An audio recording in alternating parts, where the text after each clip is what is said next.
collected. I think this is a very, very fundamental activity that requires the input of this House.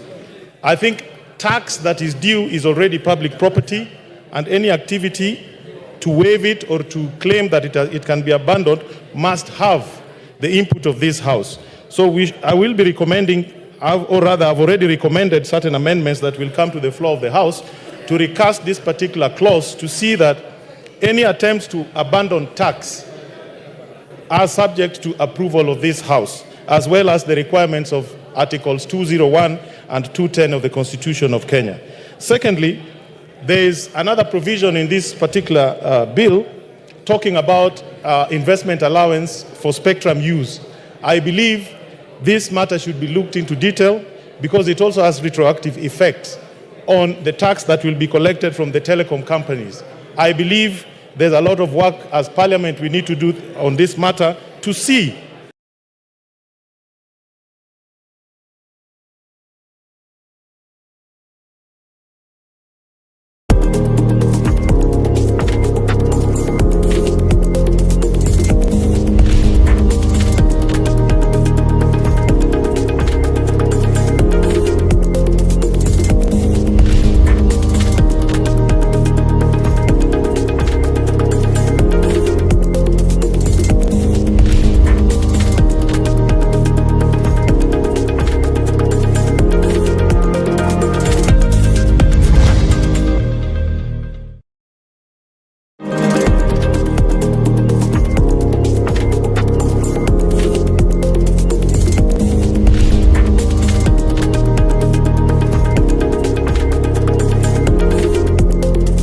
PFM Act, Article 39A, that we have to balance our expenditure and our revenues.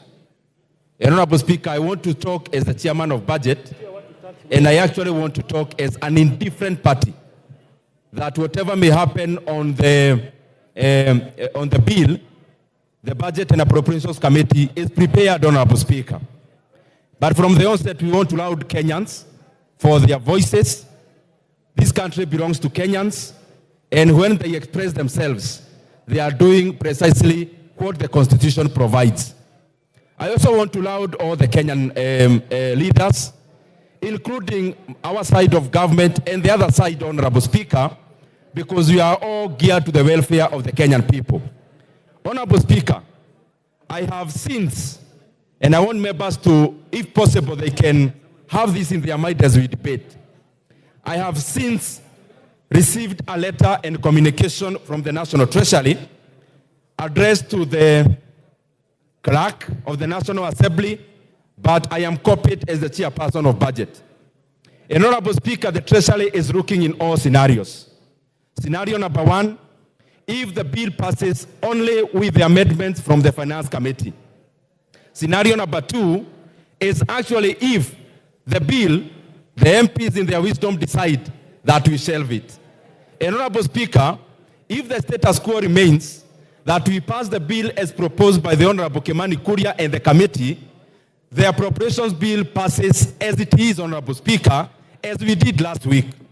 However, Honorable Speaker, it is important for members to note that in case there is a downfall in terms of the revenues by the proposed 200 billion that was to be raised in the finance bill, Honorable Speaker, then the government and the National Treasury and the Budget Committee is also prepared for that scenario. And I have communication, Honorable Speaker, from the National Treasury from the proposals. And I wish that I read some of them, that if the bill does not pass, Honorable Speaker, we'll be reducing the budget for the State House for 51 million, budget at the State Office of the President for 51 million, security organs, defense, for example, will be losing 7.75 billion, ongoing pivots in our constituencies will have to shelve that ambition by reducing by 800 million, Honorable Speaker. Higher Education Loans Board will be losing 3.2 billion. Honorable Speaker, the JSS teachers, 46,000 of them, Honorable Speaker, by letting this bill pass, will actually be giving jobs at the permanent and pensionable. Honorable Speaker, if the wisdom of this House is to shelve that decision, then it means the JSS teachers, whom, Honorable Speaker, I would persuade this House that we confirm there will be no funding. NGCDF will be reducing by 15 billion shillings, which is 50 million per constituency, Honorable Speaker. The monies we appropriated for electricity, 50 million per constituency, Honorable Speaker, by, again, not giving the National Treasury the power for more revenue-raising measures, the 50 million per constituency will be disappearing today, Honorable Speaker. Coffee Cheriford will be cut 1 billion, Honorable Speaker, if there is no funding, Honorable Speaker, through the finance bill. Our last plea is this. This letter is public information. It can be shared to the members of Parliament. Honorable Speaker, my plea is this, as the chairman of budget, that if it's possible, the House Business Committee can actually bring the appropriations bill this afternoon. That the decision that we take in the finance bill, we can also cascade the same by appropriating the proposed cuts in the appropriation bill so that we can finish the entire business today, Honorable Speaker. However, Honorable Speaker, I am sure with the same energy that we are speaking either for or against, we will also explain to Kenyans, the JSS teachers, I am sure those who will be voting against their confirmation to PNP, we will also explain to them, Honorable Speaker. Those voting against increment in CDF will also be, Honorable Speaker, explaining to Kenyans about it. Those who will be voting against the increment, Honorable Speaker, of employing 20,000 more teachers will have an ample time to explain to the teachers of this country, Honorable Speaker. And Honorable Speaker, the proposed cut in terms of roads is 15 billion. Those who will be voting against the increment of 15 billion to roads, I am sure they'll eloquently explain to Kenyans about it also, Honorable Speaker. Minute to finish.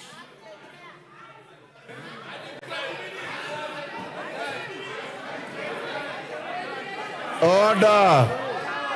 Honorable Speaker. Order, honorable members. Order. Order.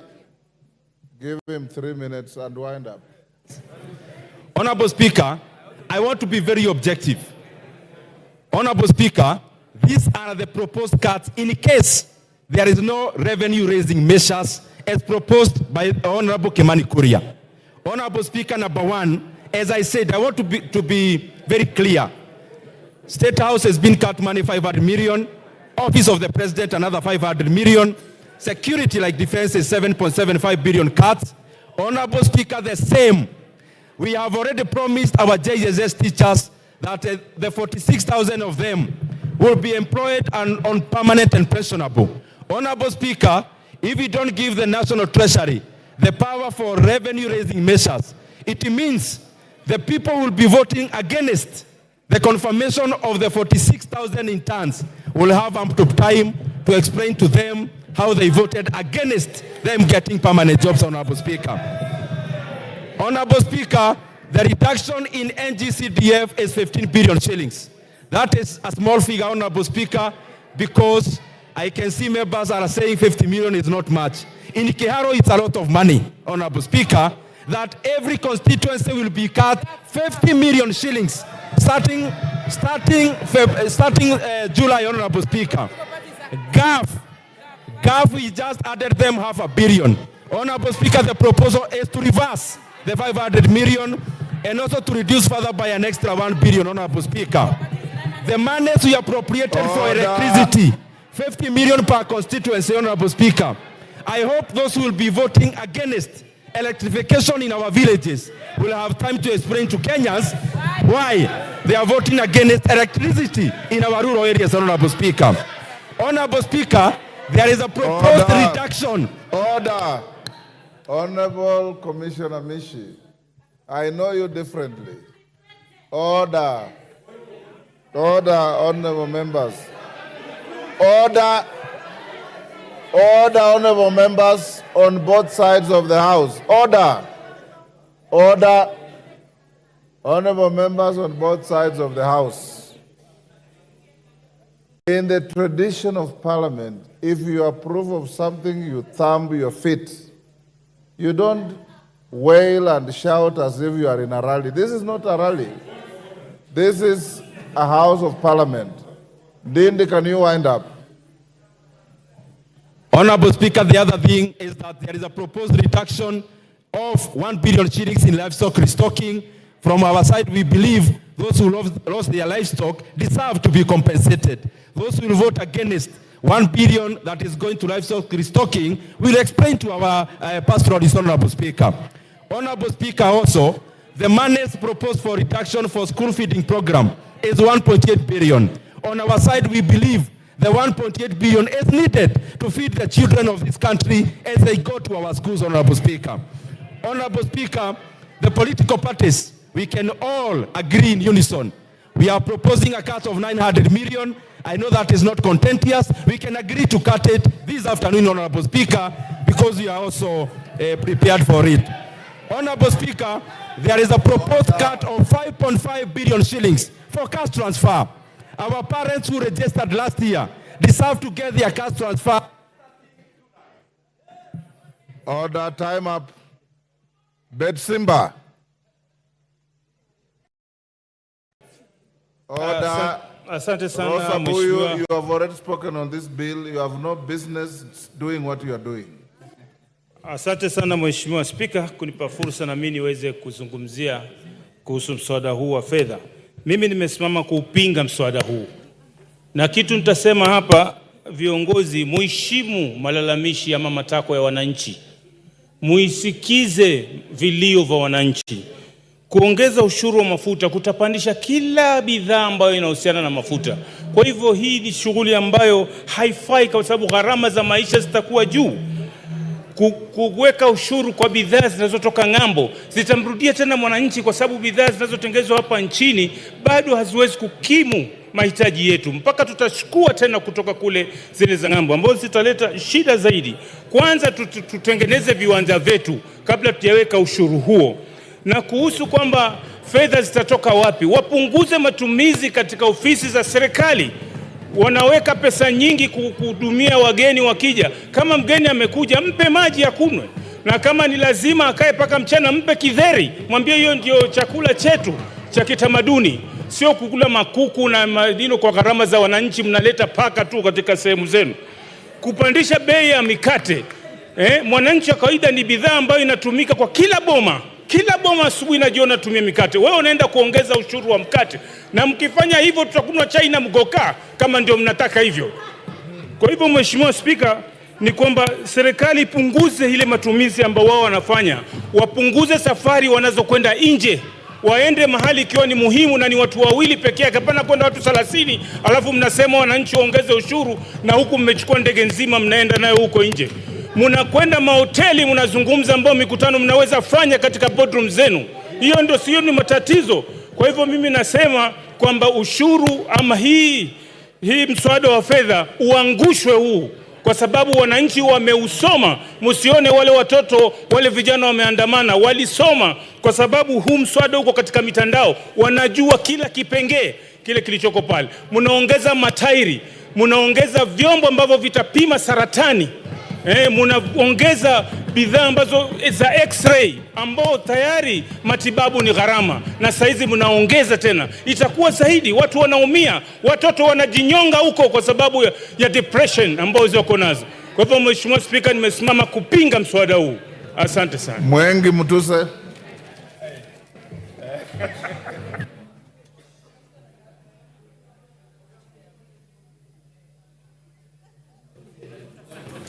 Thank you, Mr. Speaker. Mr. Speaker, my friends. Thank you, Mr. Speaker. I wish to make a very brief contribution. And my contribution, first of all, is to debunk some erroneous myths that have been perpetuated in this debate. Mr. Speaker, during this debate, a perception has been created that the contestations are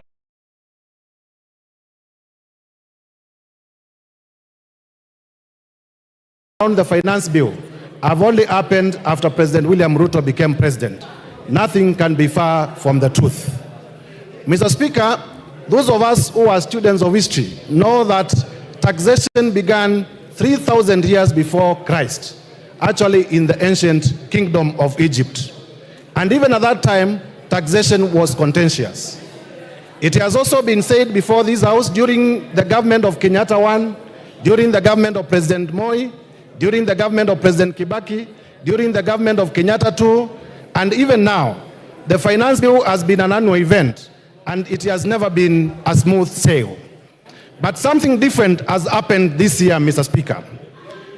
During the many times that the finance bill has been presented before Parliament, a lot of the times the voices of the people have never been factored by either the Parliament or by the executive.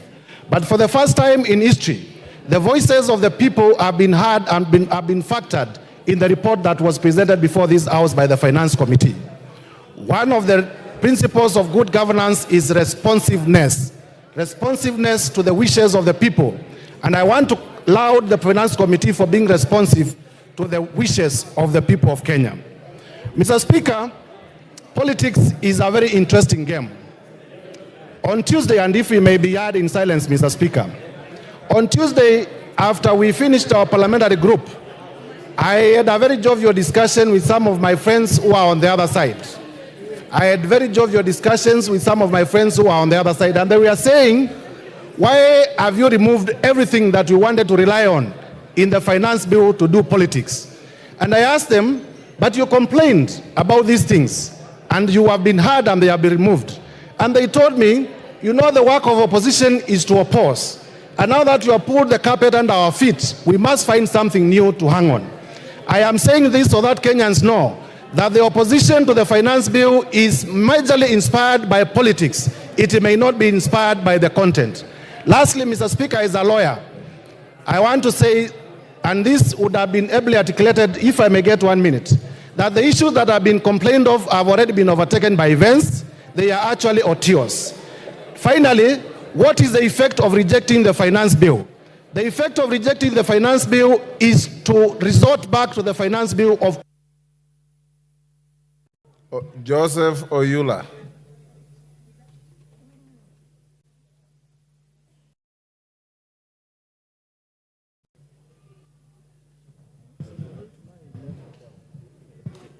Well, thank you, Mr. Speaker, for giving me this opportunity to also contribute to this important bill. Mr. Speaker, I want to start by thanking the Finance Committee for the work well done. It took a long time, but they came up with a good report. Mr. Speaker, notwithstanding the amendments that were made, this bill was a disaster.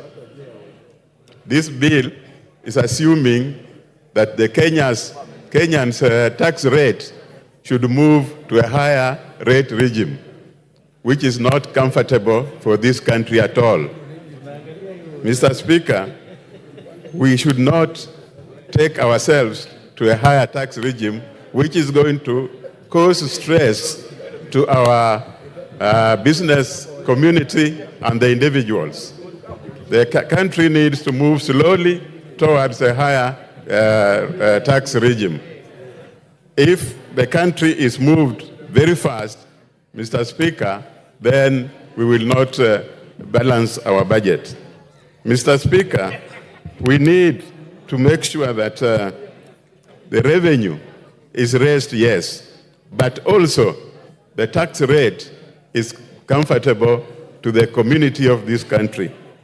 Mr. Speaker, as we go through this bill, Mr. Speaker, let us note that increasing the tax rates does not guarantee raising that money.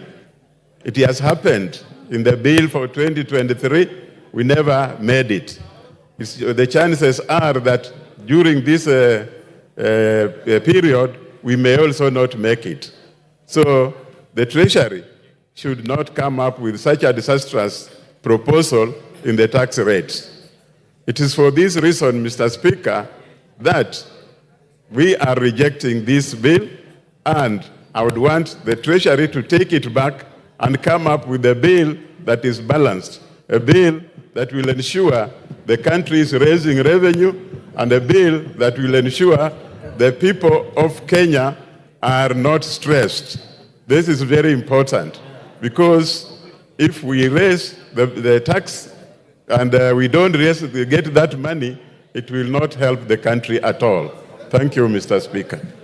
Jen Kagiri.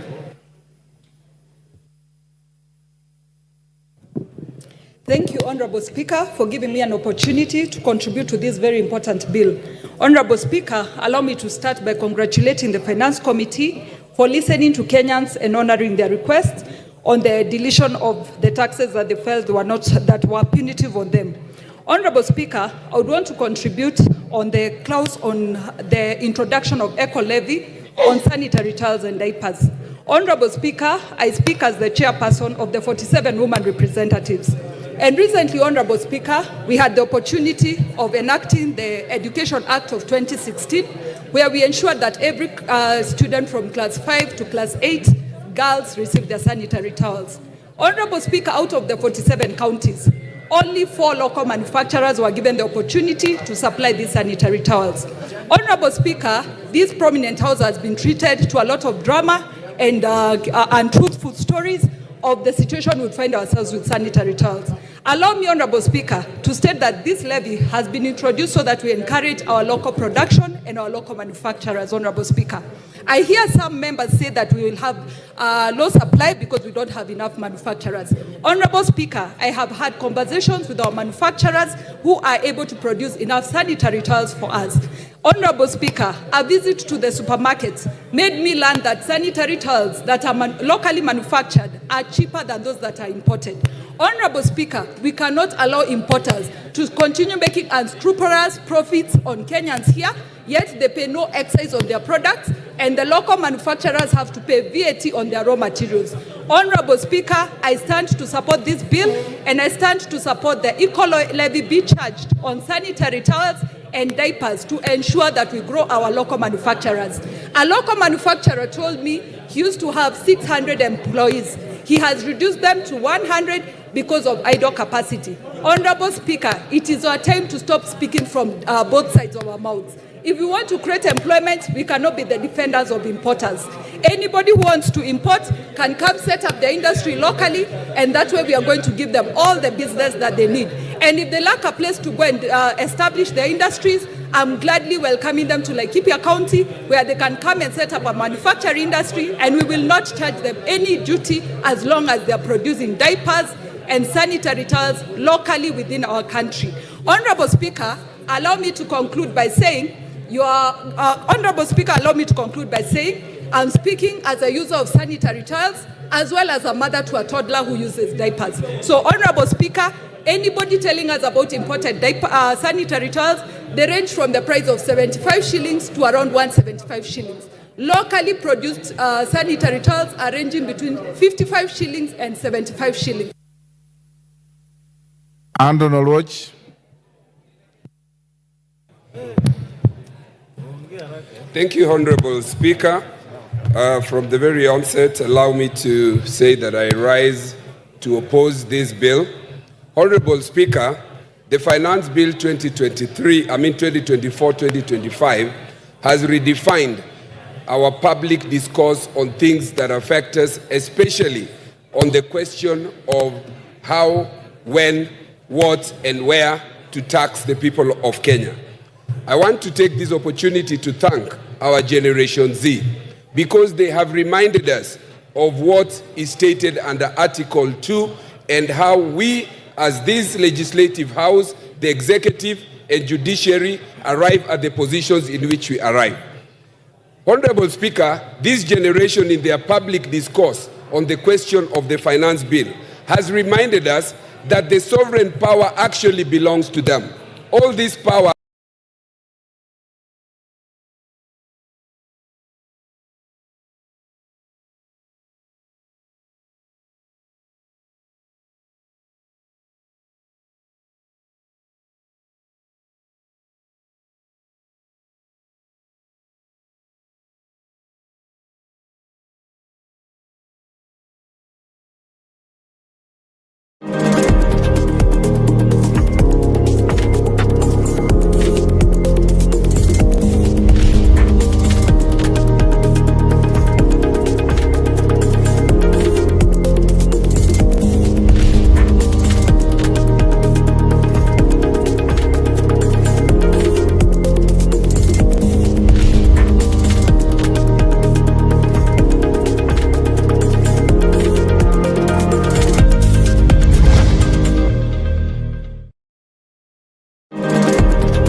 as we witnessed on Tuesday, Kenyans and whom I want to congratulate were on street saying that this bill is not good. People who sent us here, Honorable Speaker. So if my people of Bumula constituency, that where they sit, they are overburdened, and I should not say no, and they elected me, Mr. Speaker, I must go by what they say. The committee in its report proposes to increase the road maintenance levy 18 shillings to 25 per litre for all petroleum fuel. If this proposal passes, it will directly increase price of fuel by about, Mr. Speaker. However, this proposal may not be effective. You want to tell border borders that you are our people. You are the people we wanted to lift from bottom up. At the same time,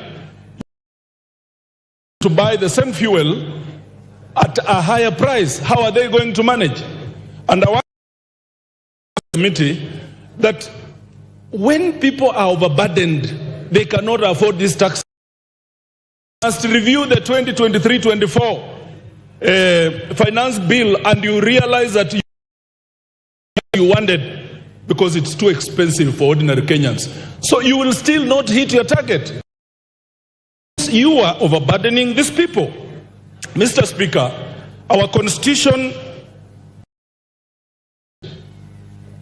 the chairman introduced this as an afterthought, meaning he to public participation on behalf of Mama Mboga, on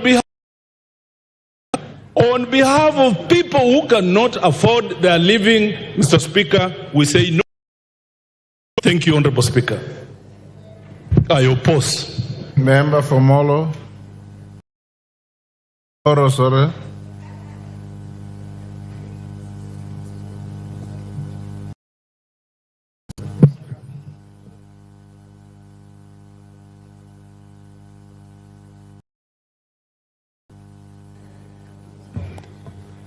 Thank you, Mr. Speaker, for this opportunity for me to contribute to this important financial bill. Let me start first by appreciating what the chairman, finance and the budget. And Madam Speaker, allow me to say that I tried so much. Even in my constituency, I had gotten a lot of people making amendment in relation with the bread, the issues of the motorbikes, pants, and so many other issues. And therefore, Madam, standing to support this finance bill, because the committee and the members of this and the cries of the members of this country. Therefore, Madam Speaker, still on that, not sit here in this parliament and forget that we are the representatives of the people and our support in different sectors. Madam Speaker, in this finance bill, we are constituency in this country, 50 million Kenya shillings in relation with electricity matter. Finance bill, Madam Speaker, that we are also adding 401 billion for development. Madam Speaker, in the same finance bill, we are that we have gotten addition in the CDF. Also, the GAF team has gotten this finance bill. It is good also to appreciate that in this country we have a lot of roads which are destroyed. Every time we are camping in the office of the CS Murkomen, and therefore when we are getting funding through for our roads. And Madam Speaker, on that point, some of us, we have projects which are stored in our respective constituencies. Therefore, Madam Speaker, we are supporting this bill, which also caters for our elderly, which also caters for matters of farmers and very many things in this country. Therefore, Madam Speaker, we stand here as members of parliament also to remember that It is good to be honest as members, and it is good also to guide our people. And we elected members of parliament to give the good direction to our people. Therefore, Madam Speaker, whoever is rejecting this finance bill is against the will of Kenyans. Kenyans want development. We have heard the cries of Kenyans. And Madam Speaker, we have done the right amendment. And your time is up. Honorable Muliungi, Mwingi Central.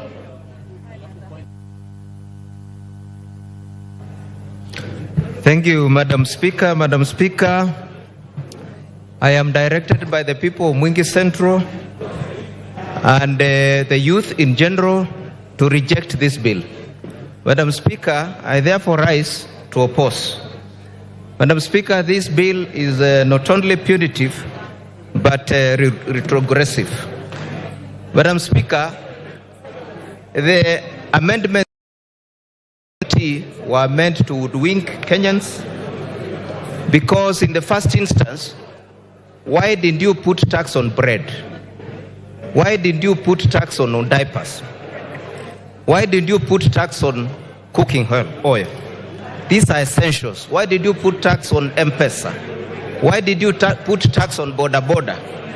Madam Speaker, I'm very disturbed by this finance bill, especially because this government is insensitive even to the sick. There is a tax on cancer equipment, which will eventually increase the cost of treatment of cancer. Madam Speaker, the bill in general intends to increase taxation, which eventually will increase the cost of living, and it will make life harder and make Kenyans poorer. Madam Speaker, we recall that the Kenya Kwanza government promised a bottom-up economic model, taking money to the hustlers, to the villages, to the poor. But this bill is now taking money from the poor and bringing it back to Nairobi. Madam Speaker, I care for the people of Mwingi. I care for the jobless. I care for the youth. I care for the hustlers. I therefore reject the bill. I reject high taxation. I reject high cost of living. I reject poverty. I reject oppression. I condemn Treasury for bringing this shoddy bill to Parliament. And therefore I demand its withdrawal.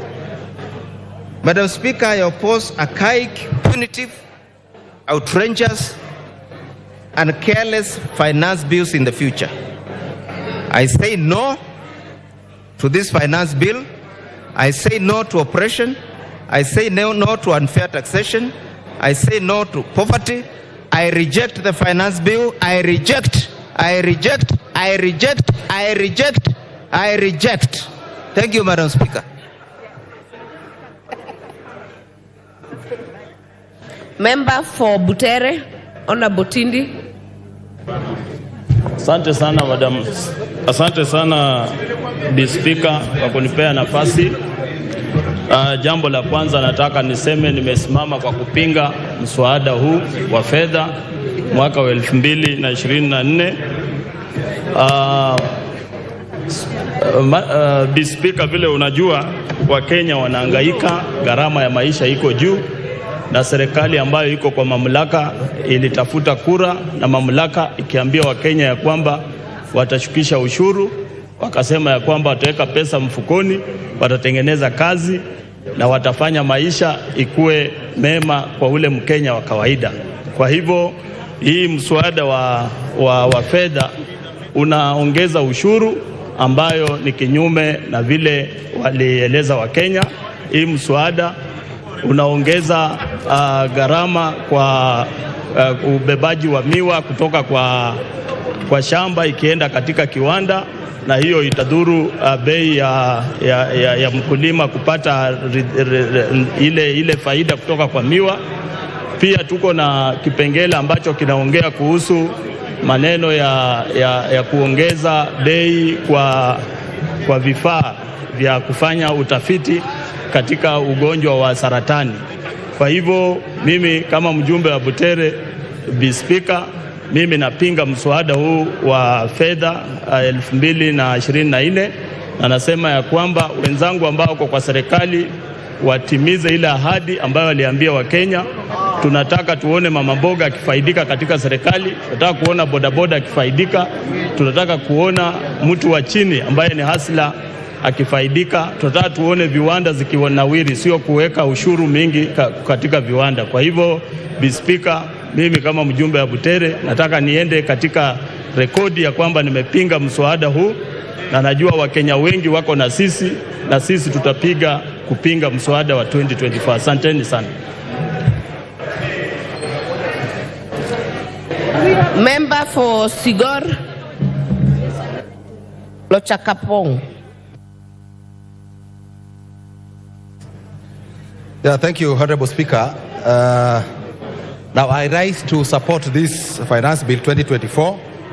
And Honorable Speaker,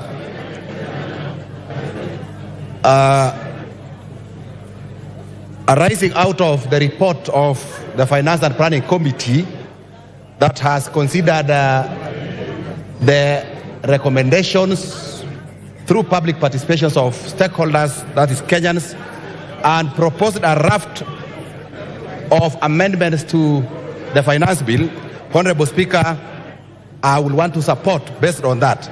Now, Honorable Speaker, when you look at the report of the Finance and Planning Committee, which is a committee of this House, having looked at the Finance Bill and having listened to the stakeholders, Honorable Speaker, I think it is a good report. And on the basis of this report, Honorable Speaker, I want to support this Finance Bill.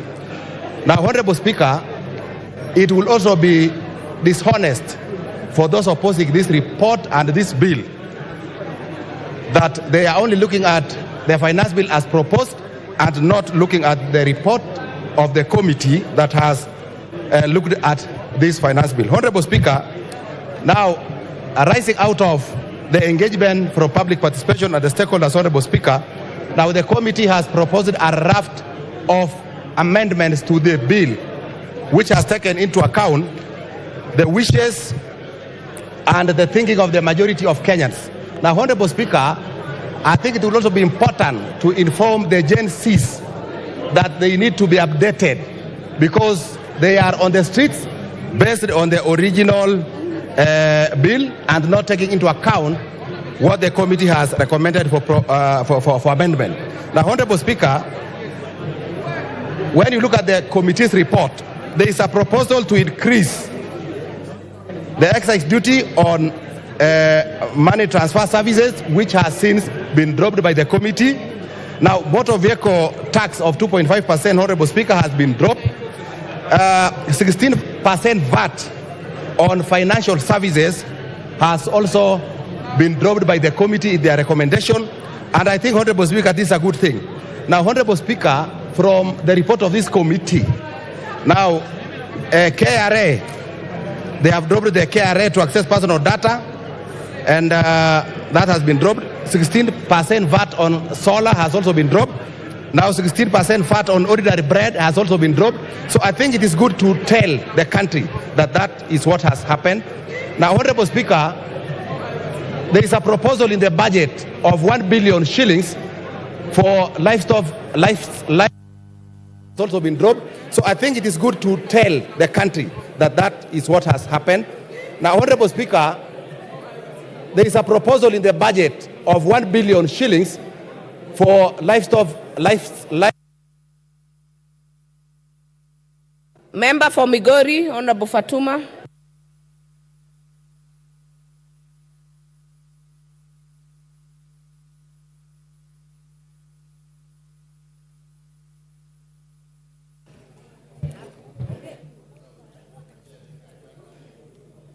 Thank you, Madam Speaker, for this opportunity. I stand here to confirm that I will vote no and I oppose this bill with the strongest words possible. Madam Speaker, I would like those speaking in this House to go into their phones and see what's happening on the streets. If there is any public participation that needs to be done, it is now. Go out and see what's happening on the streets. All our uniformed policemen are out to tackle it out with the youths. The youths who are not from Kibera, the youths who are not from Majengo, they are from Karen, they are from Kayole, they are from Lavington, they are Christians, they are Muslims, they are all mixed races. They are against this bill. But because they voted for me, today I will vote for them, saying it is a no.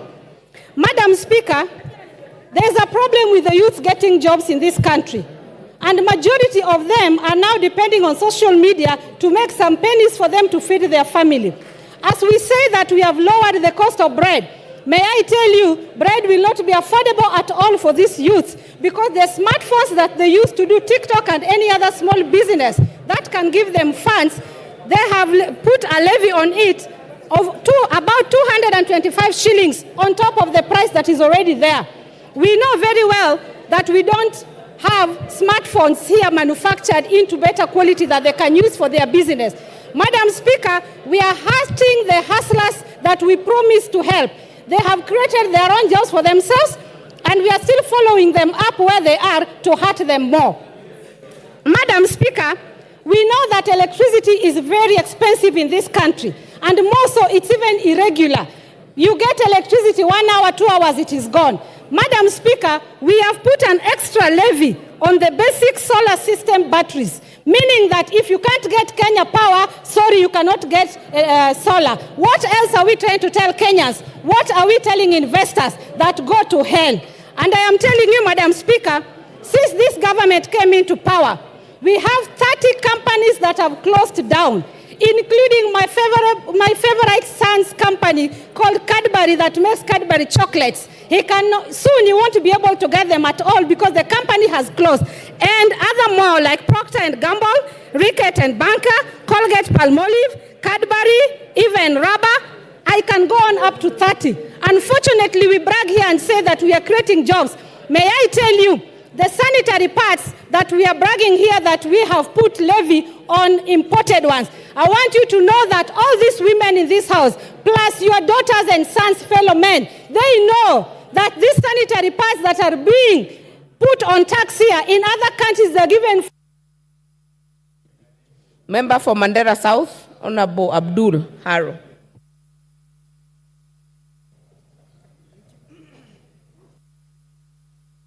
Give me the mic. Yeah, thank you, Honorable Speaker, for giving me this opportunity to put my voice on this very important debate. Honorable Speaker, I must say the finance bill, as it was originally prepared by the Treasury, was a bill that I was prepared to vote no on a number of clauses.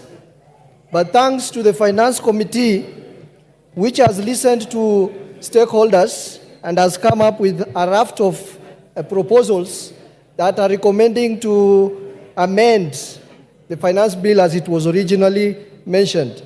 Honorable Speaker, there are quite a number of areas which are directly important to my constituents, although the entire finance bill is important to my constituents, but there are a number of areas which are directly important to my constituents, and those areas have been proposed in the Finance Committee report after listening to the stakeholders for amendment.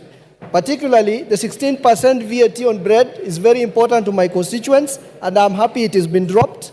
The 2.5% vehicle tax is very important to my constituents, and I'm very happy it has been dropped. The excise duty on edible oils is very important to my constituents, and I'm happy it has been dropped. The money transfer and foreign exchange tax has been dropped. The eco tax on diapers and sanitary pads, which have been dropped, is important to my constituents. And Honorable Speaker, the housing levy, the NSSF and NHIF, which is now a tax deductible item, is also very important, which means those who are salaried will not have a lot of taxes to pay. And Honorable Speaker, the proposal to amend Data Protection Act for KRA to access our data has been removed. That is also an important area to my constituents. And Honorable Speaker, the 16% VAT on supply of solar and lithium batteries is important because it promotes uptake of clean energy for my constituents and the rest of Kenyans. Honorable Speaker, on the divide side, I'm also happy that 18 billion has been set aside for the employment of 46,000 JSS teachers on PNP, on permanent and pensionable terms. And I'm also happy that the appropriations bill also is going to fund the extra hiring of another 20,000 JSS teachers, coming from an area where teachers is a challenge to our schools. I'm very happy that this is happening. And 1 billion for restocking livestock that have been destroyed as a result of drought and floods is also very important for my constituents, and I'm happy with that. The school feeding program, which is going to be funded by the government, is also very important to my constituents, and I'm happy.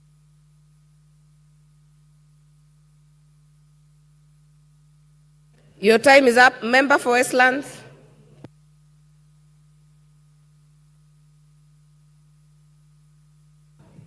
Thank you, Madam Speaker. Madam Speaker, from the onset, I want to say that I oppose this bill because, Madam Speaker, Kenyans are feeling the weight of being overtaxed. And Madam Speaker, I'll paraphrase, Madam Speaker, what the former Prime Minister of England said, Winston Churchill. For a nation to try to tax itself into prosperity, it's like a man standing in a bucket and trying to lift himself up by the handle. Madam Speaker, the problem we have in this country, Madam Speaker, is not about taxes. Kenya is not paying taxes. Kenyans pay taxes, Madam Speaker. But the problem is this money is not used properly. There's a lot of wastage in the government. There's a lot of corruption. And the corruption these days is done in the budget. Madam Speaker, they hide money in the budget and it disappears. People negotiate deals and hide money. Madam Speaker, if this money is put to good use, the government will have enough money to do their projects and serve Kenyans, Madam Speaker. Madam Speaker, the several proposals that have been made, and some of them, Madam Speaker, have been dealt with by the committee.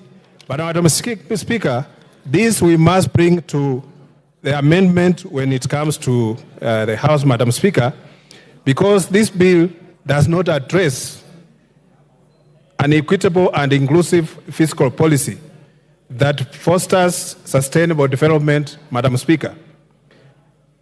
Madam Speaker, the Finance Bill 2024, as it stands, is punitive and it will have devastating effects, Madam Speaker, on young people, not only in Nairobi, but all over the country. And Madam Speaker, you've seen the young people who are demonstrating now are young people. This G generation, Madam Speaker, they have come out in droves. And Madam Speaker, if anybody is trying to wish them away, these young people, they don't care. They are serious and they're coming out with issues. They have taken our numbers, they are sending us messages. And Madam Speaker, these children are now saying no, and that was the government promised that they are going to lift their lives from bottom to up. But now it looks like it will never happen. So, Madam Speaker, this bill does not address those issues, and I oppose. Honorable Mark Mwenje. Thank you, Honorable Speaker. Honorable Speaker, I rise to reject this finance bill. And from the onset, just bring to the attention of how Gen Z has been encouraging us to steal the bill and run out with it.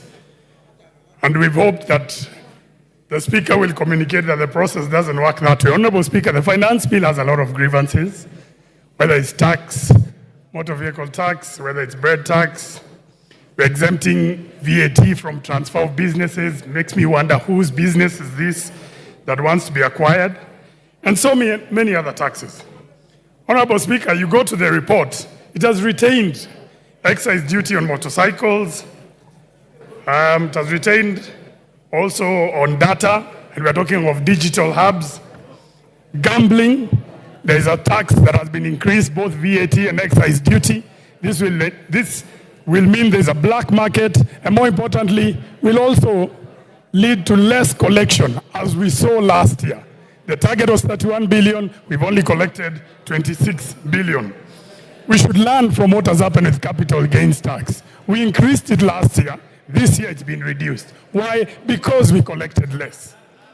The eco levy on medical equipment, such as cancer, why are we increasing taxes on cancer patients?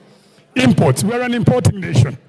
We must accept IDF, RDL until we're able to produce locally to satisfy our local market. We must consider that we are still an importing nation. Come to Nairobi, you'll find shops have been closed, Honorable Speaker. Honorable Speaker, there's a clause 57 here that if you fail to integrate into e-teams, the fine is 2 million. It's been proposed by the committee, they lower this. They've not said how much. So that is what you stand to lose, Honorable Speaker. Honorable Speaker, this finance bill and the last years, based on the number of businesses it is killing, it operates like a serial killer. And serial killers leave a trademark so that they can be identified. You want to find it in this finance bill, it's in clause 66. Why would you put that clause there, Honorable Speaker? Honorable Speaker, clause 63, which talks about KRA accessing your data. I want to challenge the entire House. Look at the amendments of the committee. They have not said they are withdrawing this clause. This clause still remains as per the recommendation in the report. So, and I want to tell the members on the other side, this clause will hurt you more than it will hurt me, Honorable Speaker. Finally, Honorable Speaker, Section 54 of the Housing Act. Why are we deleting it? Who are we selling these houses to?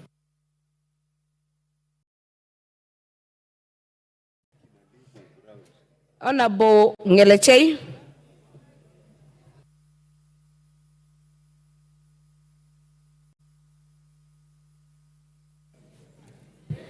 Thank you, Madam Speaker, for giving the people of Elgeyo Marakwet an opportunity to speak on the Finance Bill 2024.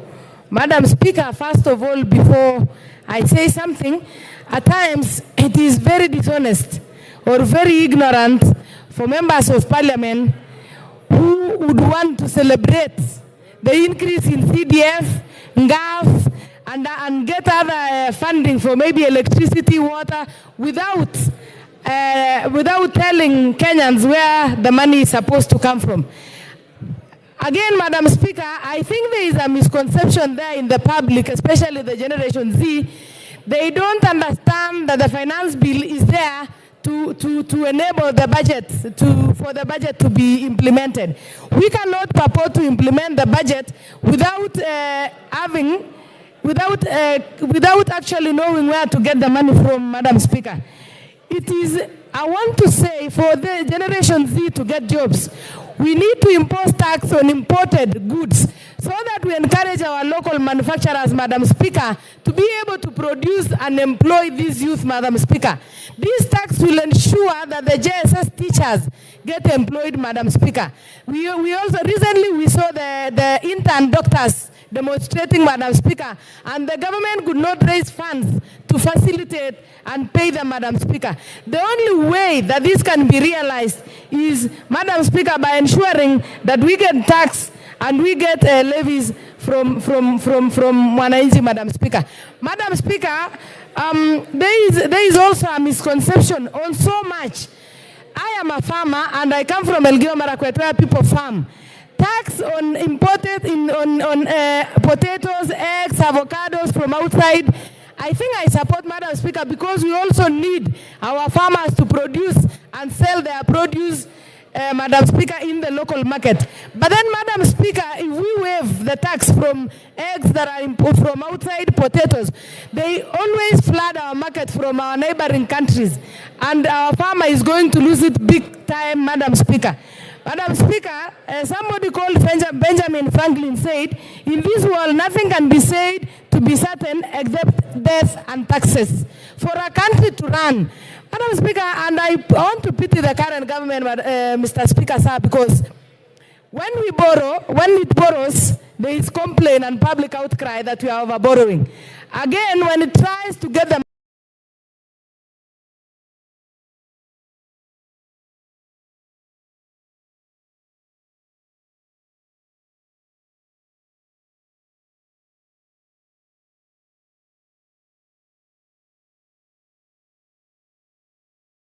an outcry. I think there is something that people who have a knowledge and idea are misleading young people, maybe who are not aware of what it is, Madam. Charles Onjoke. Charles Onjoke. Honorable Speaker, thank you for the opportunity that I may contribute to this bill. On behalf of the people of Bonchari, who have sent me various views about this bill, they have taken time to go through it.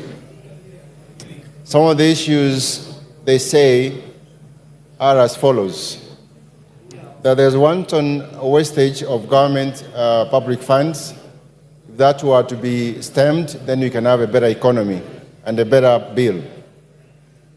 Two, the bill as is, the VAT on bread is not acceptable by the people of Bonchari.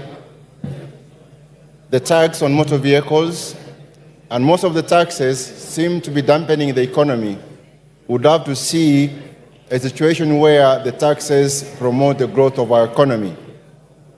The basis of taxation is two things: the base and the rate. We seem Treasury and KRA to be fixated on the rate. The base is stagnated. How I wish we focused more on the rate so that there's more relief on the Kenyans who are paying the taxes. Honorable Speaker, people of Bonchari would want a tax that is more humane, a tax that they can afford because they are impoverished, they are overburdened as things are now. School fees is a problem to pay, medical fees are a problem to pay because there's not money in their pockets. We hear that the economy is doing well, and if the economy is doing well, this should be reflected in the base of the tax. But instead we are seeing the rate being raised without being compensated on the base that is said to be growing. The two items that are touted to indicate that the economy is growing is the dropping inflation and the exchange rate. However, the public debt that is rising all the time is not discussed. The unemployment, where you get 2 out of 3 people unemployed, particularly the youth, is not discussed. Those are very critical items of the economy, the state of any economy. We want measures in our physical strategy or plan that speak to addressing the unemployment in this country. With those, Mr. Speaker, and following the recommendation of the people of Bonchari, I object the bill.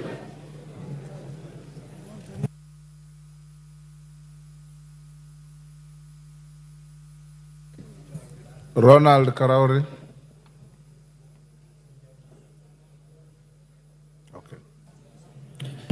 Thank you, Mr. Speaker, for giving me an opportunity to contribute to this motion. And I want to start by commending our Gen Z Kenyans who came out in large numbers. I think some of us who are never involved in politics, and these young people are realizing now that change will not come if they do not get involved. We've all received so many text messages from these Kenyans from all over the country. Some of them were asking for donations, some of them were for sponsorships for school, most of them were about the finance bill. We're also getting M-Pesas to confirm our identity. Mr. Speaker, regrettably, the maximum amount I got was less than 50 shillings, while most of my counterparts got over 100,000. But I want to encourage Kenyans to keep contributing because I have a foundation which supports needy children in Kansarani to go to school. I understand the frustration of these Kenyans. When there is a tax on bread, when they do not have jobs, I understand why they would go on the streets. When you have failure in collection of taxes and never achieve the target, and you see bloated budgets and expenditures, it is very likely that people will go on the street. When you see a policymaker, I saw someone from KRA on TV the other day who could not explain the motor vehicle tax. This only creates the perception in the public that these taxes are out there to hurt them and not to help them. But even as I say that, Mr. Speaker, we must come back to reality. We have a budget deficit that we need to bridge. We need to stop borrowing. Members of this House passed a budget policy statement. I talked to one of my colleagues here and he told me we will pass the budget policy, but we will reject the finance bill. You know, when we talk about integrity, we need to start there. The changes have already been made, and I want to commend the Finance Committee. The VAT on bread has been dropped. The excise on vegetable oil has been dropped. The motor vehicle tax has been dropped. Mobile money transfer has been dropped. I would be a very deceptive individual if I did not change my stance and now support the bill with the amendments. For the Gen Z, I want to tell you the headlines of yesterday's newspapers. Nation headline said, Ruto backs down. The Standard talked about Ruto beats a retreat. My advice to them is that you've already won. In terms of the budget policy, the changes have been made in the finance bill, and you should be celebrating. And with those... Ivo Bara.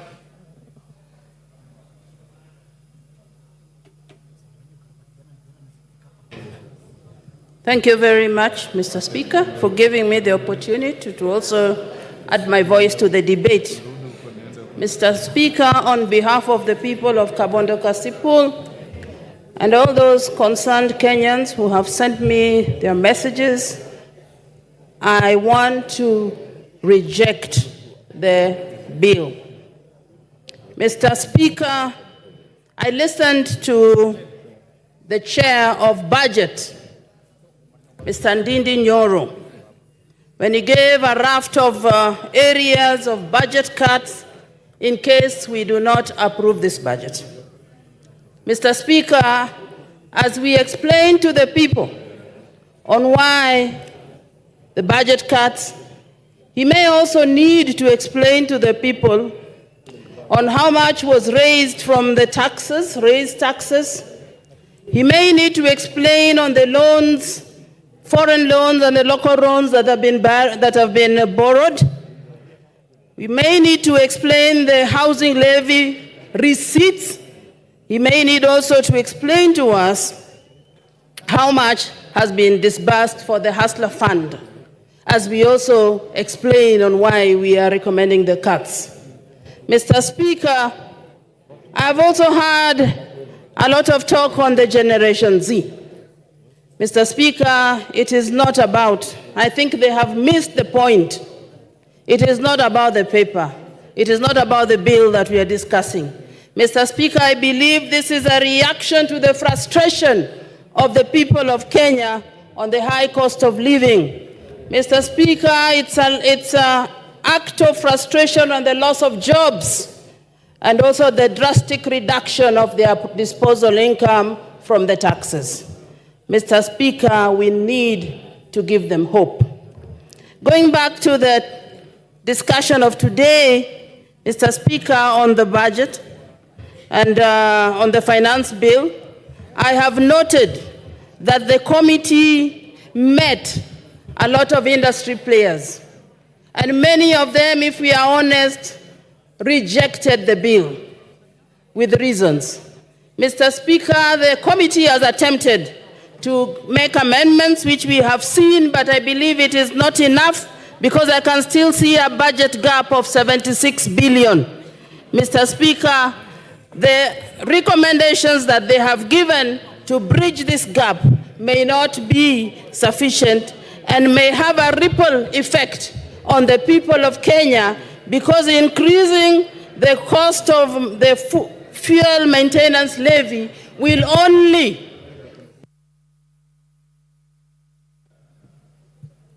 Hamisi Abdi Voi.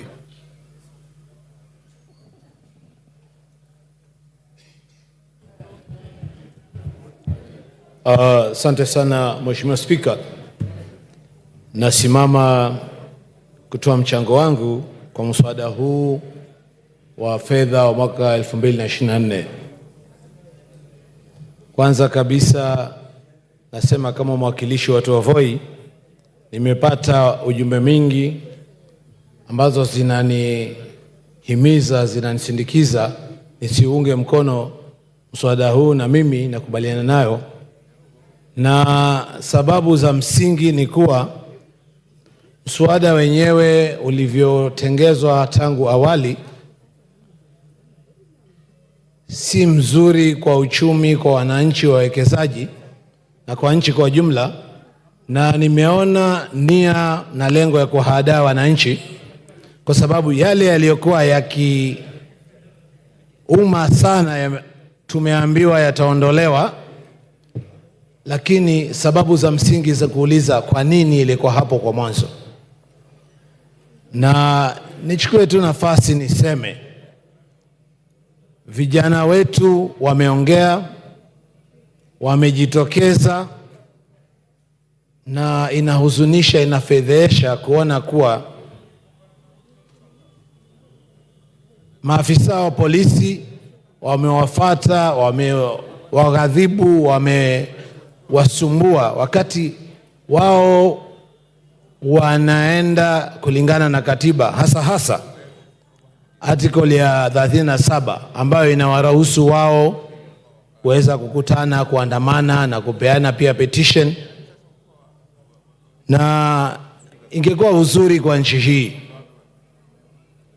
tudumishe demokrasia na tuweze kuenda kistaarabu. Mheshimiwa Spika, utunzi wa sheria unatakana kuzingatia hali ya wananchi, na hata ukiangalia kwa Kiingereza mswada huu ni kuwa unarekebisha mswada mwingine, na la msingi ni kuwa tungefanya iwe rahisi. Malengo ya kukusanya ushuru hayakufikiwa, na hasa sababu kubwa ni kuwa hali ya uchumi imekuwa ngumu, wawekezaji wameondoka, kazi zimepotea, na mswada ungelenga aidha kuacha pale pale ama kupunguza yale yaliyokuwa kwa wakaza wananchi. Na kuna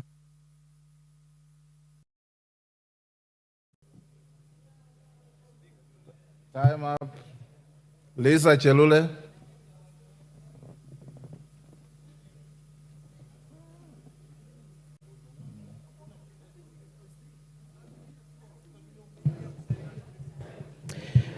Asante sana Bwana Spika kunipatia hii nafasi pia nichangie kwa mjadala ya mswada ya fedha katika bunge hili. Ya kwanza Bwana Spika, nataka kuanza kwa kusema ninaunga mkono mswada huu ambaye imeletwa kwenye bunge huu tuongee kama wajumbe. Bwana Spika, tunaelewa kwamba tulikuwa na waziri wa fedha wiki iliyopita ama wiki mbili iliyopita, na yeye mwenyewe alitupatia taarifa ya mahitaji ya kila wizara, na aliguzia sana wizara ya elimu na akaguzia sana wizara ya agriculture. Sisi wote tunaelewa kwamba ni wa maana sana kusaidia wakulima ambaye ni wengi miongoni mwetu. Bwana Spika, naelewa kwamba katika agriculture tumeangalia kila sekta. Wakulima ambaye wanalima horticulture ama wakulima ya kufuga ng'ombe ya maziwa. Na nilifurahi sana sababu kuna pesa imetengwa ili wakulima ya maziwa wapate kujengewa mafactory ya kutengeneza maziwa yao. Hii ndio itapatia nafasi vijana waandikwe kazi na itapatia usaidizi kubwa sana kwa wakulima wetu. Bwana Spika, nataka kuongea juu ya wale vijana ambaye tunaelewa sisi wote kama wabunge kwamba walifanya maandamano na wakasema nataka kuandikwa kazi katika serikali kulingana na utaratibu ya serikali. Na pesa imewekwa katika wizara itaji, imewekwa katika wizara ya elimu ambaye walimu wengi wataandikwa kazi. Wale wamepatiwa kazi ya internship katika wizara mbalimbali watapatiwa nafasi ya kuandikwa kazi kikamilifu. Bwana Spika, tukiongea mambo ya fedha na tukiongea mambo ya hii mswada ambaye imeletwa ni kitu ya maana, because hakuna vile tunaweza sema leo tuko na hitaji katika serikali yetu na tuendelee kuomba pesa kutoka mainji zingine. Pesa ambayo tunapatiwa kwa riba ya juu, pesa ambayo watoto na watoto wetu watalipa. Ni vyema na ni njia mzuri sisi wote kama viongozi ya nchi hii tuwe na nia mzuri. Wengi tunaongea mambo ya barabara, tunaongea mambo ya maji, tunaongea mambo ya stima, na hizi zote ni maendeleo, Bwana Spika. Kwa hivyo nachukua nafasi kusema tumeletwa katika bunge hili tuongee juu ya majukumu yetu kama viongozi. Na majukumu yetu ni tuambie Wakenya ukweli ni nini inaendelea. Hakuna haja tunyamaze kama viongozi na baadaye tuchukue pesa katika mainji zingine ambaye tutatatua mashida zetu kama wananchi wa Kenya. Kwa hivyo ninasema hivi, Bwana Spika, ninaunga mkono mswada huu na niko kusimama kwa niaba ya walionichagua.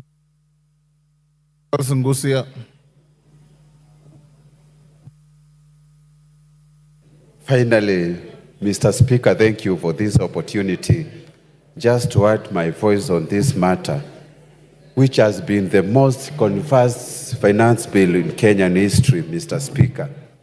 Allow me to start thanking the Finance Committee for the meticulously and excellent job they have done so far.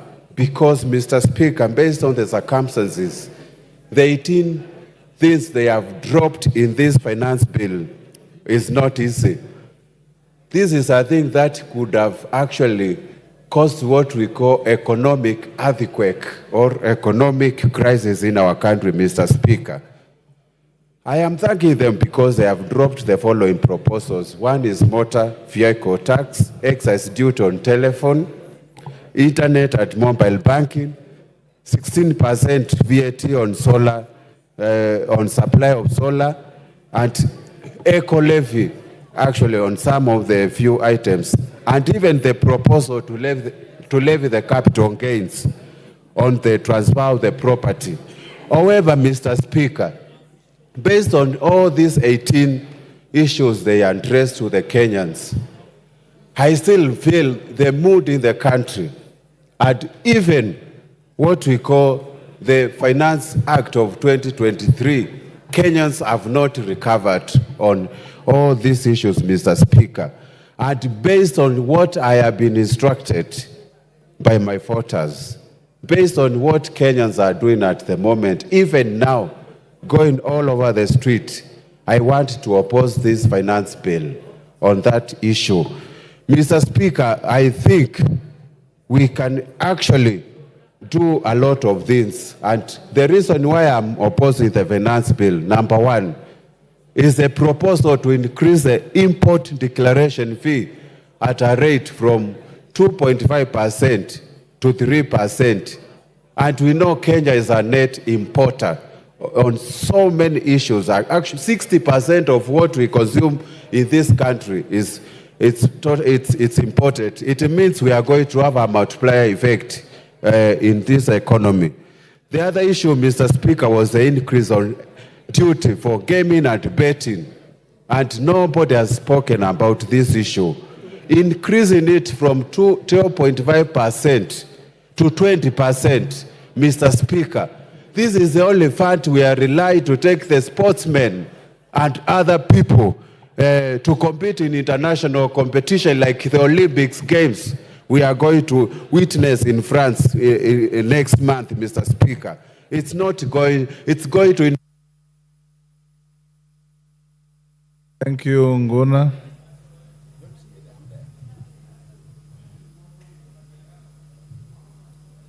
MP Buret.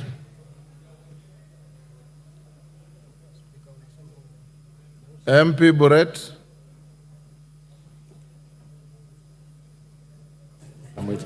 Thank you very much, Mr. Speaker. I rise to support the motion, not the motion, the bill, finance bill, together with the proposals that the Finance Committee has recommended in their report.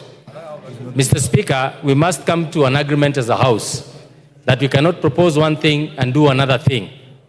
We did indeed made proposals as this House and passed the appropriation bill, allowing the Budget Committee to be able to appropriate the funds that we had thought are of essence and also of great concern to the people. Mr. Speaker, in accepting and agreeing to the appropriation bill, the monies that we had voted for the constituencies, the various projects that are within our constituencies, and the nation's development, we did therefore agree that we will be able to raise these revenues either through ordinary tax or the proposals that the Finance Committee are going to come for us to be able to fund these projects. I find it hypocritical for members to rise up here and say that they will reject the finance bill in totality and also refusing to acknowledge that therefore it must be accompanied by reductions or some elimination of some of the projects and the expenditures that you had proposed. Mr. Speaker, having read through the appropriation bill, this bill had proposed 1 trillion shillings, close to 1 trillion shillings, on repayment of interest on debt. This in itself has been monies that were taken, loans that were taken by the previous governments combined. And we must be able to pay for these debts. We must be able to move forward as a nation by approving and acknowledging that as a nation, we should be able to raise our own revenues by whatever means possible, but making sure that the most vulnerable of us are protected. I support this bill, Mr. Speaker, and the proposals because it makes provisions for the employment of the JSS interns, the 46,000 of them, that they will be able to be taken in as permanent and pensionable, Mr. Speaker. I also would want to take this opportunity, Mr. Speaker, that TSC may consider the letters that they sent to the JSS interns who went on strike, demanding that they be employed for the purposes of them benefiting from these monies and these revenues that we are raising for their employment. For this, Mr. Speaker, I support with the amendments and the adoption of the report of the Finance Committee. Thank you, Mr. Speaker. Mumias West.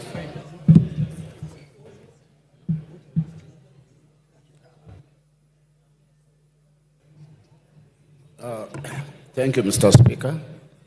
Mr. Speaker, like all other colleagues of mine, we have also received messages from my constituents telling me to reject this bill.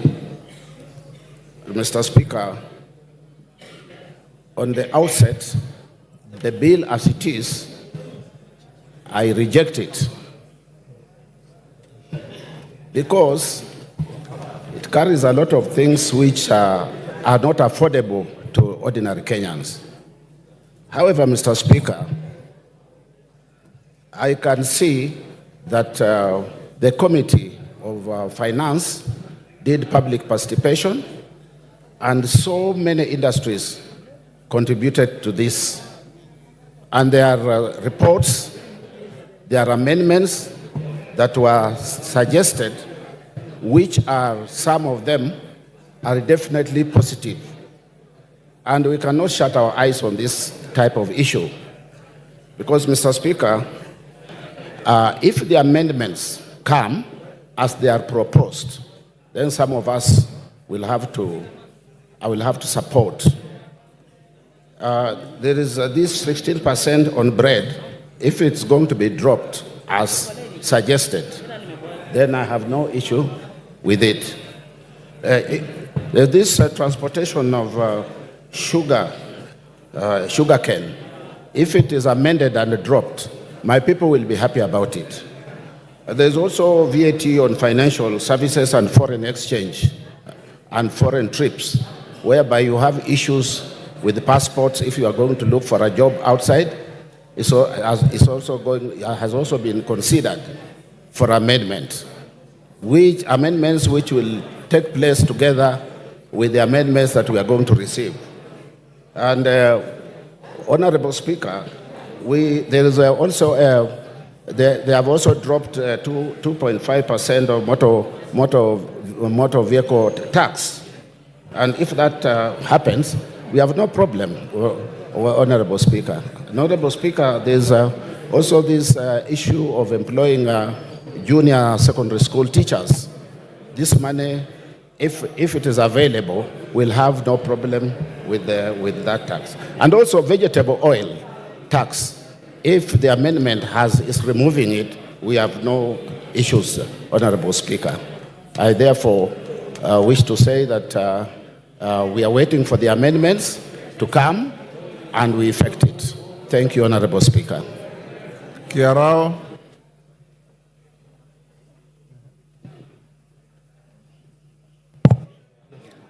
Thank you, Honorable Speaker, for giving me this opportunity to air my views in regard to this Finance Bill 2024. Honorable Speaker, I would like to start by reminding all of us that this is a house of debate. Honorable Speaker, I think it is our noble responsibility to articulate and look in with a microscopic eye all issues in front of us with the sole purpose of coming up with a data or a document which is favorable to our nation and the people who have sent us here. Honorable Speaker, I must say there is one issue I've been listening since yesterday to the various views by members. And I must say, Honorable Speaker, I'm one person who will say the initial draft actually was very wanting. It had very many negative issues, but I must commend the Committee of Finance and National Planning for executing its mandate and fine-tuning this document. And more so, on the same note, I would want to commend the committee for listening to the people and acknowledging the importance of public participation, because most of the issues which were raised through the public participation have been addressed. And on that note, Mr. Speaker, sir, I would like to say I come from an agricultural area. And just to point but a few, considering Nyandarua County, where I come from, there is one issue which had very adverse negative effect, which was in the initial draft, that is touching on the issue of potatoes, the eggs, and all those things have been removed since. Honorable Speaker, I would like to say, and I think this is very important to all the members who are here. Honorable Speaker, on the issue, I can see my time is off. Thank you, Honorable Speaker.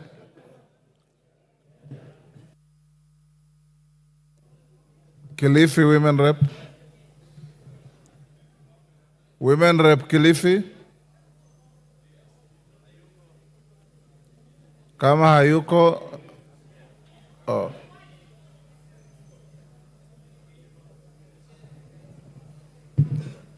Give her the mic.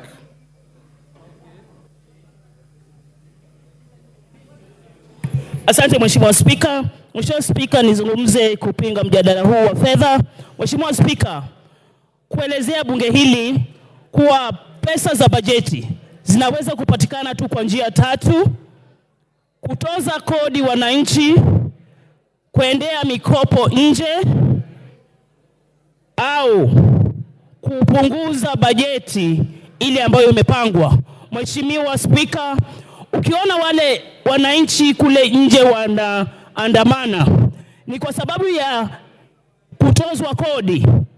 Katika bajeti hii ilikuwa imeletwa hapa, yale makadirio ya kutoza kodi ndio umefanya saizi mimi naunga mkono wale wanaandamana kule Kilifi leo, kwa sababu waliona katika orodha ya utozwa ushuru, kutozwa ushuru mkate, kutozwa ushuru magari ya mwananchi wa Kenya wa kawaida. Mheshimiwa Spika, watu kama Ichungwa, kina Osoro, vijana wadogo hao wamefura kichwa. Mheshimiwa Spika, hawatumii magari siku hizi, wanatumia ndege chopa waende kwa kila mkutano. Ndio maana wameenda kusimama kusema magari yatozwe ushuru. Wananchi wako kule nje, kutozwa ushuru vyombo vya kupima saratani. Mheshimiwa Spika, Honorable Mbeyu, there's a point of order. Yes, Karemba.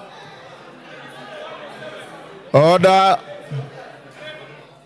Karemba. Give to Karemba the...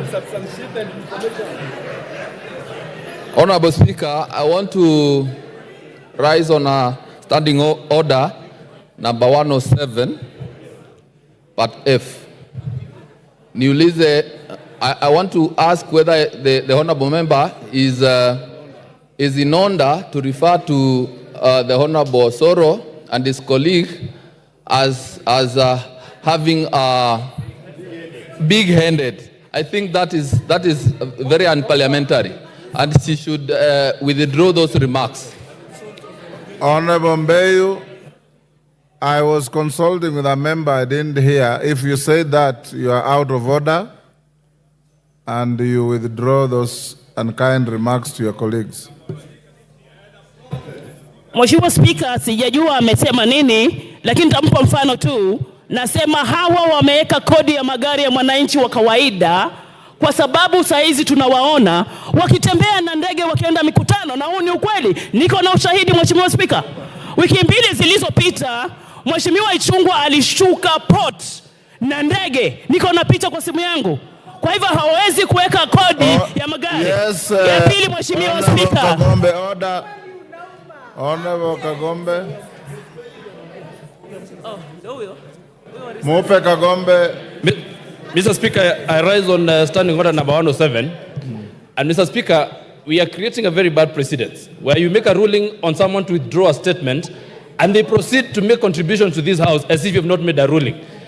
I beg, Mr. Speaker, Honorable Karemba stood here and he has pointed out issues that have been delivered to this House that are disorderly and outrightly false. She knows that she has contradicted. You've made your point. So please let her continue. Mbeyu, I told you withdraw the remarks that are offensive against your colleagues. Now you proceed to say somebody landed somewhere with in an aircraft. Does that make somebody big-headed? Yes. Withdraw those remarks. Mheshimiwa Spika, nimeondoa maneno hayo na nataka Mheshimiwa Kagombe pia apambane na hali yake kule kotini, atuache tuzungumze wananchi wa kawaida. Mheshimiwa Spika.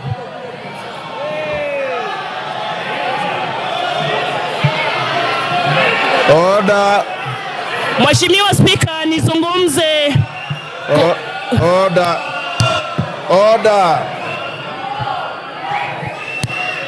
Order. Honorable Mbeyu, I've given you an opportunity to contribute to the finance bill. Kagombe is not in the finance bill. And you are out of... Can you take your seat? Don't be excited unnecessarily, because you are about number 150 member to contribute to this bill.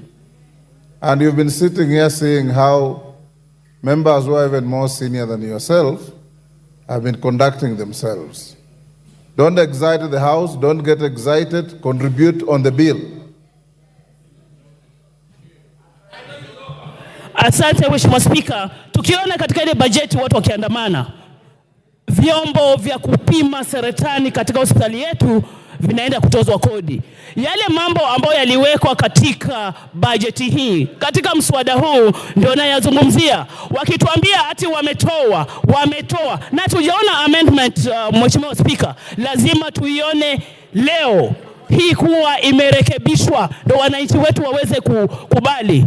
Mambo ya kuweza kuona stakabadhi za pesa to access KRA, to access financial status za watu wa Kenya ni mambo ya aibu.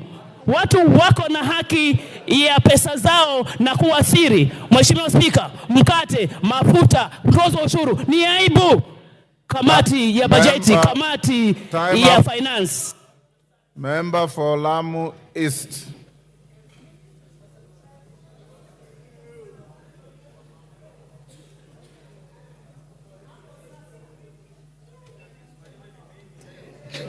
Asante Bwana Spika kunipatia nafasi nami nipate fursa ya kuchangia.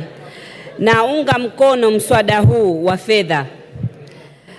Bwana Spika, katika mswada huu wa fedha nina imani kwamba Lamu Mashariki itaunganishwa na Wakenya wengine, kwa sababu hivi sasa kutoka tupate uhuru mpaka sasa Lamu Mashariki iko kivyake, haijaunganishwa na Wakenya.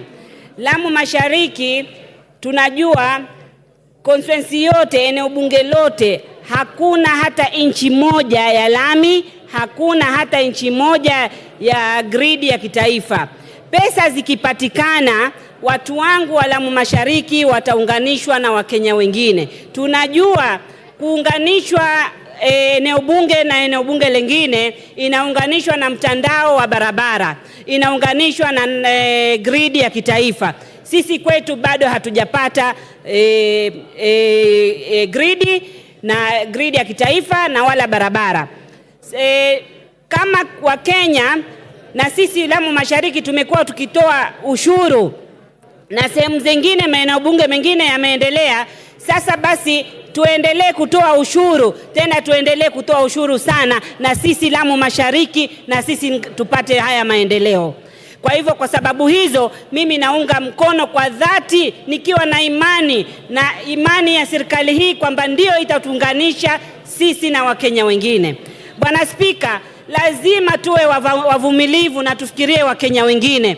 Kama nyinyi sehemu zingine zimeendelea na mumeshiba, sisi wengine bado tuna hamu na maendeleo hatujapata.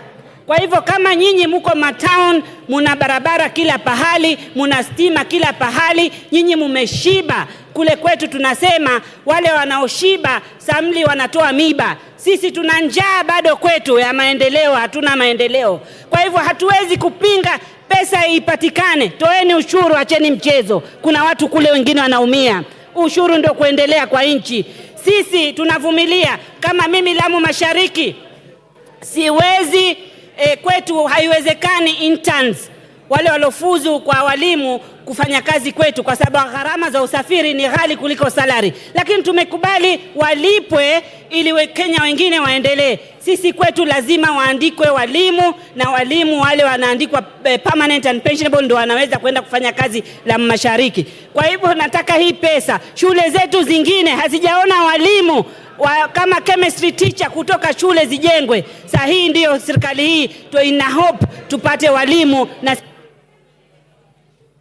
Koyo Onyango. Thank you very much, Honorable Speaker, for finally recognizing me and giving me the opportunity. On the onset, I want to reject this proposal, and I want to implore my colleagues that budget making process is a job of this House, and we should never abdicate our responsibilities. We were in conversation with my colleagues the other side, and we all agreed that the budget proposals were not good, they were unfair for our people. But somewhere, a meeting was arranged, and the leadership of this country and my colleagues met, and they agreed. And I'm happy that they have made proposals to remove certain things. What I'm wondering, and I want to warn my colleagues, is that those things that are being removed, the government is going to circumlocute and bring them in other ways. And this budget is going to hurt the public, and the public outcry will reach you.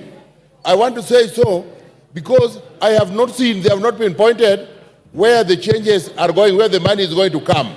But my fears have now been confirmed by a letter I saw this morning that came from the CS for Treasury, and have been reinforced by the assertions by my colleague, the respected chairman of Budget Committee, who has come and read drafts of things that await us just in case we do not pass things the way they want. I want to say that these proposals are deceptive, and we need to stand firm and make sure that changes that are dangerous to the people we represent are not allowed. I want to repeat to this House the old adage that there is no taxation without representation. Where I sit, the people I represent, there is serious manufacturing, there is serious farming, there is serious business going on. Government, every taxation circle harvests a lot of money from already constituency through sugarcane farmers. Yes, Koyo, there's a point of order from Honorable Mandazi. Oh, thank you. Mandazi, what is the point of order? Yeah, thank you, Speaker. In the same way that Honorable Nsengu yesterday rose and requested your ruling on the fact that as members of parliament who keyed in as early as 7 a.m. today, with all fairness, Mr. Speaker, we would want to request you again to rule today that those of us who keyed in, our cards should remain in for the afternoon session. Thank you, Speaker. Thank you very much, Honorable Speaker. I thought Koyo was out of order, but he's not. When we rise in the next few minutes, leave your cards. People need to be very patient. I've been queuing here since 10 o'clock yesterday, and I was here very early in the morning. But because of resilience, the Speaker has finally seen